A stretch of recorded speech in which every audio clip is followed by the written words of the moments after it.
Hey, welcome back guys to Mark Customs Garage. Today, we're gonna be working on this here Toyota Sequoia.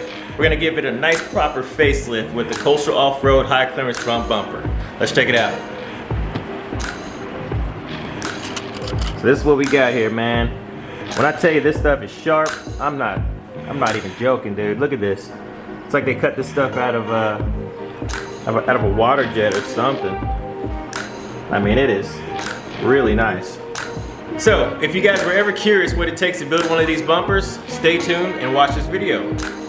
And do not criticize my welds. I'm a great welder, I'm certified, and I'm not an Instagram welder. So, get it right. I know you're gonna roast me anyway in the comments, cause y'all some haters. Y'all some haters. So I was getting ready to take this reinforcement bar off and I noticed that we've got some prior damage.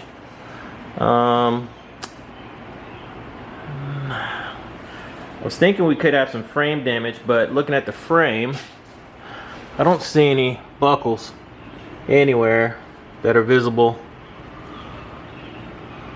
That doesn't mean that a rail could be up or down or whatever, but I think what I'll do is I'm gonna get this rebar off, and which it looks like I'm gonna have to cut it off, so that'll be fun. I'm gonna go ahead and cut this rebar off really quick and give it a nice closer inspection, and if I have to, I can pull some measurements at work, seeing that I'm a collision repair technician, and see where everything's lined up at and put it on a tram bar.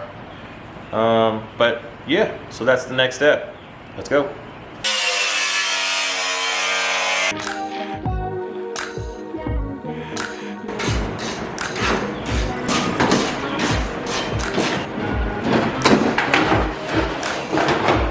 So here we got the reinforcement off, and this right here is the frame rail end cap.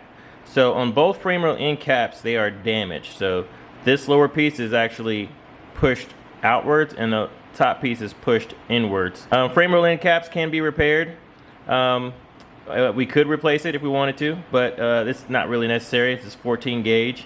I don't see any crazy buckles or anything looking even further into the frame rail, so we should be good.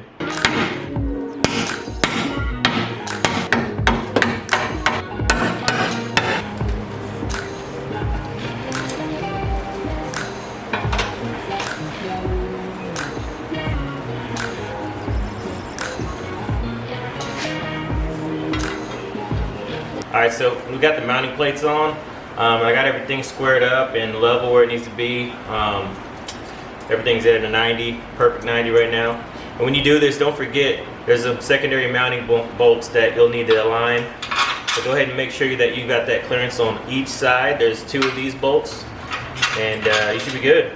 So I'm gonna check for a level really quick. Well, I guess I'll do that right now. And we're in there, baby. So yeah. We're gonna go ahead and clean up some metal, get some nice tacks welded on here really quick, so let's get to it.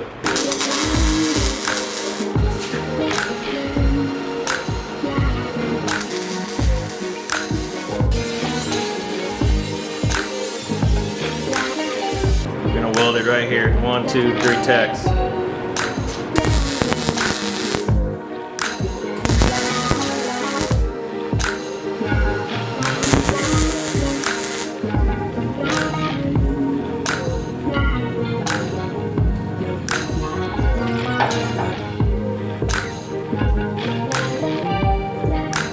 The center bracket, which is what the square is on right now, and these outer frame rail ends, they are at 2 different planes, and you will see how they describe this in the instructions,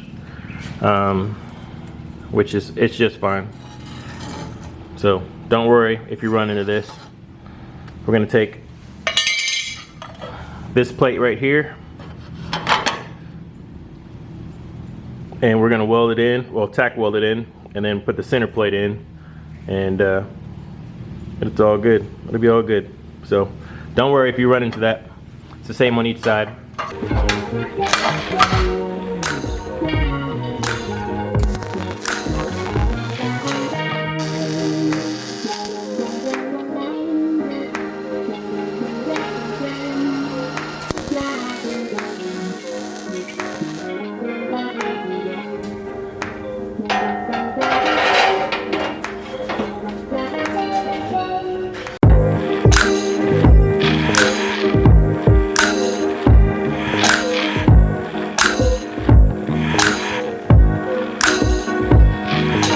guys, here we are, day 2.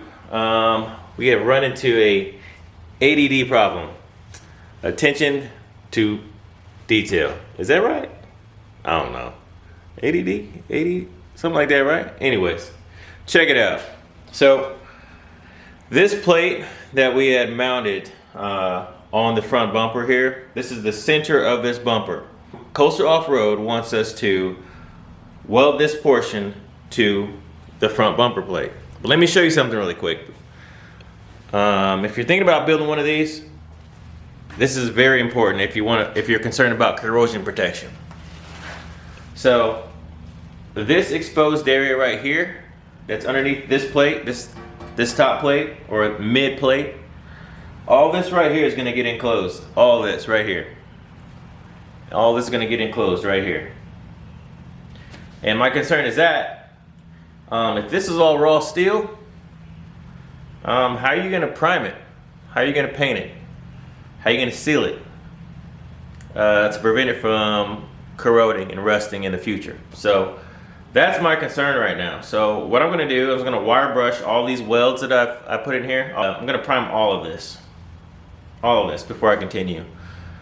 That's the best thing to do. That's the right thing to do. So that's what we're going to do. Alright guys, here is a builder tip I'm going to give you. So this photograph right here and the instructions can be misleading because it would appear that this is a flat surface that they're setting this piece on and they're welding this tab to, this fog light tab to.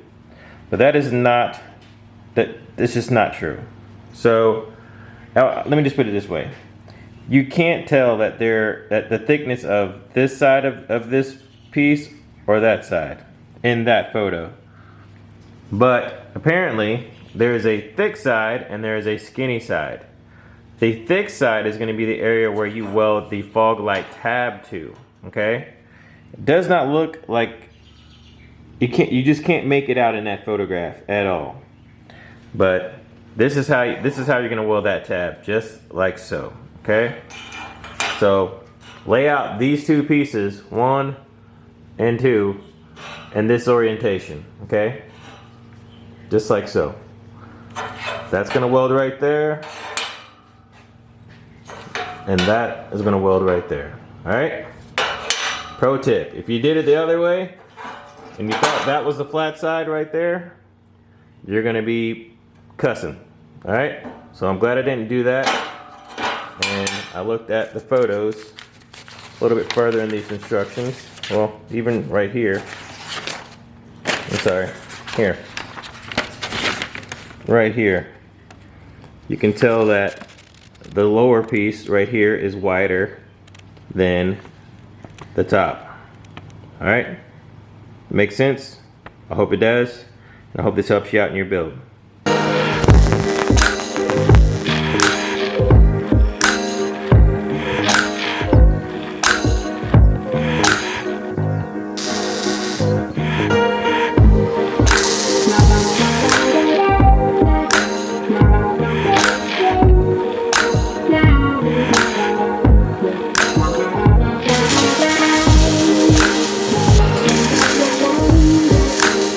You guys see the gap is tight right here.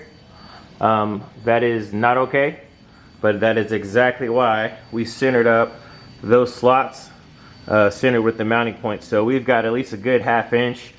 We can drop it down. So that's what we're going to do right now. And just like that, we've got a 1/2 inch gap. And now we can continue with the build and weld up our wings and make sure that those wings have a nice 1/2 inch gap and allow for flexibility on the trail. Alright, installation tip number 2. So this bracket right here is not mentioned in the instructions, but you will need to chop this off in order to install this top plate, as well as bend this tab right here. And when you do that, you'll notice that there is, when you bend that, the paint will chip off. So you'll need to sand and prime that and prevent any corrosion protection, or prevent any corrosion and protect it by primering it. So, all right, there's tip number 2.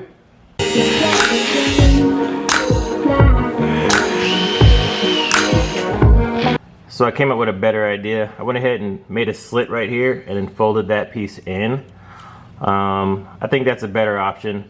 That way, if you were to try to chop this off, your your angle grinder won't slip and go up into your paint. Yeah, so I think that's gonna do it. Builder tip number 3, guys. If you need a second hand or even third hand, that's how you do it. It's not easy holding this thing level and getting it right where you want it before you tack weld it.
I believe this is pro tip number 4, but don't use battery powered tools whenever you're grinding on projects like this. They won't last long.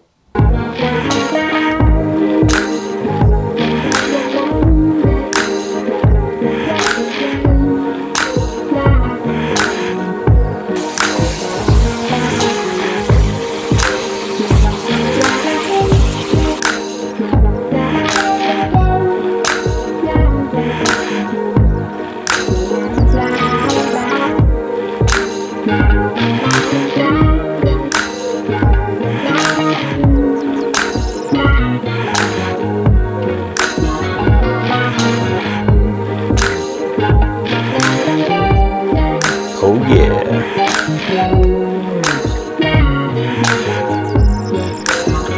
So the last process of this bumper is to weld in the lower bumper tabs for the lower engine shield.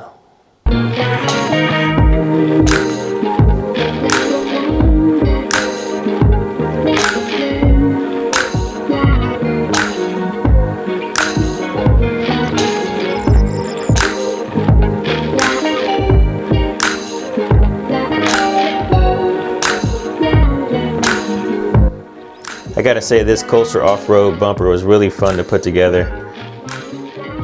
The high approach angle of this bumper is very impressive. Hopefully this gives you the confidence of building your own bumper here in the future. I appreciate you guys stopping by my channel. Till next time, guys, stay humble, hustle harder. Peace.